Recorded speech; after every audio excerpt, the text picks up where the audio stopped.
শ্ৰদ্ধেয় ৰাইজ, আপোনালোকে সকলো জ্ঞাত যে আজি গোটেই বিশ্বত প্ৰায় 6 মাহমানৰ প্ৰায় কৰোণা ভাইৰাছ নামৰ এবিধ ভাইৰাছে আতংকৰ পৰিস্থিতিৰ সৃষ্টি কৰিছে।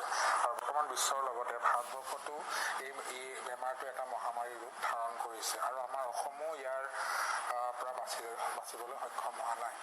গতিকে বিগত সময়ছোৱাত আমাৰ যিসকল ডক্টৰ্ছ আছে, লেবৰেটৰী টেকনিচিয়ানছ আছে, নাৰ্ছেছ আছে আৰু ডিফাৰেণ্ট হেল্থ ৱৰ্কাৰ্ছ আছে, তেওঁলোকে দিনে নিশাই বহু কষ্ট, বহু পৰিশ্ৰম, বহু ত্যাগ কৰি পিনে আমাৰ দেশখনক, আমাৰ ৰাজ্যখনক আৰু আমাৰ জাতিটোক সুৰক্ষিত কৰি ৰাখিবলৈ চেষ্টা তেওঁলোকে কৰিছে।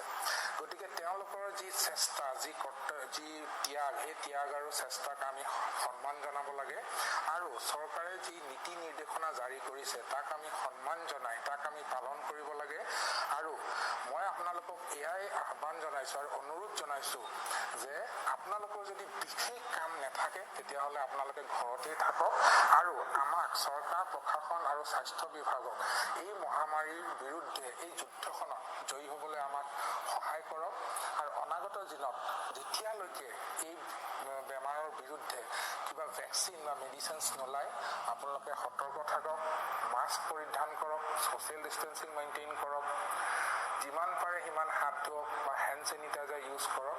আৰু যদি বিশেষ কাম নাথাকে আপোনালোকে ঘৰত থাকি আমাক সকলোকে যুদ্ধত জয়ী হ'বলৈ আমাক সহায় কৰক। ধন্যবাদ।